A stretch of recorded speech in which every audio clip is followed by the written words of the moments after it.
दोस्तों नमस्कार, फिर एक बार स्वागत है आप सभी का देश नीति के खास कार्यक्रम वीकेंड विद वानखेड़े में, जहां हमारे साथ जाने माने पत्रकार श्री अशोक वानखेड़े जी मौजूद हैं।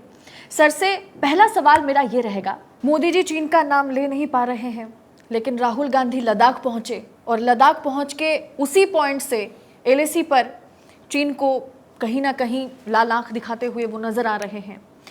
राहुल गांधी का फोटोज वायरल हो रहे हैं, लोग जो है भर भर के उन्हें प्यार दे रहे हैं। सोशल मीडिया पर ऐसे भी कमेंट्स आते हैं कि जो हम राहुल के समर्थक नहीं थे, लेकिन राहुल गांधी ने जो भारत जोड़ो यात्रा किया और आज राहुल गांधी का जो एक इमेज बन चुका है, दिल से प्यार आ रहे हैं उनके लिए। क्या अब सच में राहुल गांधी 2024 में मोदी के आगे चुनौती बनकर खड़े हो गए? यकीनन 2014-2019 कांग्रेस इस देश की सबसे बड़ी राजनीतिक दल है विपक्ष में, ये मानना पड़ेगा। और उसके बाद जब कांग्रेस में संकट था नेतृत्व का और राहुल गांधी को पप्पू बनाने में बीजेपी के से ज़्यादा कांग्रेसियों का हाथ था, क्योंकि जब भी जनरेशन बदलती है, चाहे कारपोरेट सेक्टर में हो चाहे राजनीतिक दल में हो, ये संघर्ष तो बीजेपी ने भी झेला है। जब मोदी जी सामने आए और आडवाणी जी को मार्गदर्शन मंडल में बिठाना पड़ा, तो वो संकट का दौर तो हमने भी देखा कि कैसे आडवाणी जी के घर पे पत्थर फेंके गए। उसी संकट के दौर से बीजेपी भी, कांग्रेस भी झूम रही थी। राहुल गांधी ने सबसे लड़ने के बजाय, कौन गलत है कौन सही है ये बताने के बजाय, मैं क्या हूं ये बताने का प्रयास किया और 4080 किलोमीटर कन्याकुमारी से श्रीनगर उस लड़के ने रास्ता नापा। मैं लड़का इसलिए बोल रहा हूं क्योंकि इन अधेड़ों के सामने वो लड़का ही है। और जब एक 53 साल के लड़के ने 16 साल के लड़के जैसा रास्ता नापा, लाखों के तादाद में इनके 10 बार उसमें रोड़ा लगाने के बाद भी लोग प्रेम देते आए। पार्टी को भी समझ में आ गया कि ये पप्पू नहीं, ये बाप है।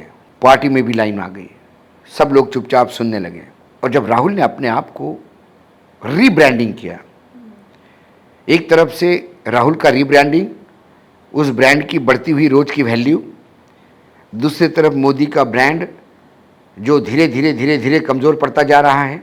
10 साल की anti incumbency, non performance of the government, लगातार हार हिमाचल, दिल्ली, कर्नाटक, उसके बाद तेलंगाना में कोई आशा नहीं, छत्तीसगढ़ कोई दिखता नहीं, मध्य प्रदेश में कांग्रेस आ सकती है और राजस्थान में बीजेपी स्ट्रगल कर रही है। इन 5 राज्यों में और मिजोरम में तो ये कुकीज़ की वजह से वो भी हाथ से जाएगा।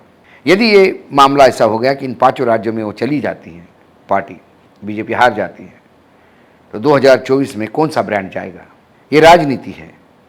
मैंने 30 साल में दिल्ली में मैंने आडवाणी जी का वो जलवा देखा कि आडवाणी जी के पीए और पीएस भी को मिलने के लिए बड़े बड़े नेता और मंत्री तरसते थे। आज आडवाणी जी घर बैठे हैं। मैंने कांग्रेस का भी वो समय देखा, फिर कांग्रेस डाउन हो गई। मैंने बीजेपी को 2 सीटों से 300 पे आते हुए देखा, तो कांग्रेस को भी बाउंस बैक होते हुए देखा। ये लगातार परिवर्तन होता है, क्योंकि हम इंसान हैं, शरीर से कमज़ोर भी होते हैं, बूढ़े भी होते हैं। और जब बूढ़े होते हैं तो फिर रिटायरमेंट ले जानी चाहिए, नहीं तो लोग जबरिया रिटायर्ड करते हैं। जब जबरिया रिटायर्ड हो जाता है आदमी, तो फिर जो नया निज़ाम आता है वो अपने अहम में एक तानाशाही प्रवृत्ति के साथ काम करने लगता है। कई बार मुझे लगता था कि ये वामपंथी दल जो है ये किसी काम के नहीं है, ये बड़े गलत डायरेक्शन में हिंसा पे उतरते हैं, ये भी सोच मेरा था। लेकिन अब मैं जब पार्लियामेंट देखता हूँ तो मुझे लगता है कि नहीं, वामपंथी दलों का पार्लियामेंट में होना बहुत ज़रूरी है, क्योंकि कम से कम सरकार पे कोई तो अंकुश हो। जब सरकार के पास ज़बरदस्त तरीके से जब बहुमत आता है सदन में, तो उस अहंकार और घमंड में सरकार संविधान को रोनना शुरू कर देती है। माय वे और हाईवे प्रिंसिपल पे चलना शुरू कर देती है, विरोधियों को रगड़ना शुरू कर देती है। लोकतंत्र में विरोध और सत्ता पक्ष ये 2 पहिए हैं लोकतंत्र के। वर्तमान सरकार सर्कस की जो साइकिल होती है एक पहिए की, वो चलाने का प्रयास करते हैं।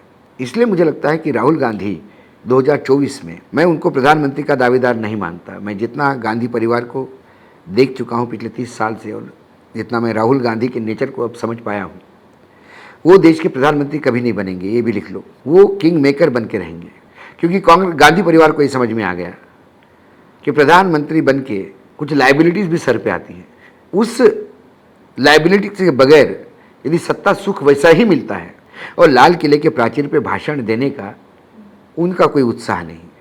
उनने अपने दादा परदादा को सबको देखा है, अपने नाना को देखा, अपने नानी को देखा, परनाना को देखा, नानी को देखा, अपने पिता को देखा, अपने समर्थन दिए हुए लोगों को देखा। तो लाल किले के प्राचीर ये किसी का सपना हो सकता है। कुछ लोग तो लकड़ी का लाल किला देख के भी लोगों ने भाषण दिए हैं, लाल किले पे आने के पहले प्रैक्टिस की है। आपका एक सब्सक्राइब हमारे लिए महत्वपूर्ण है।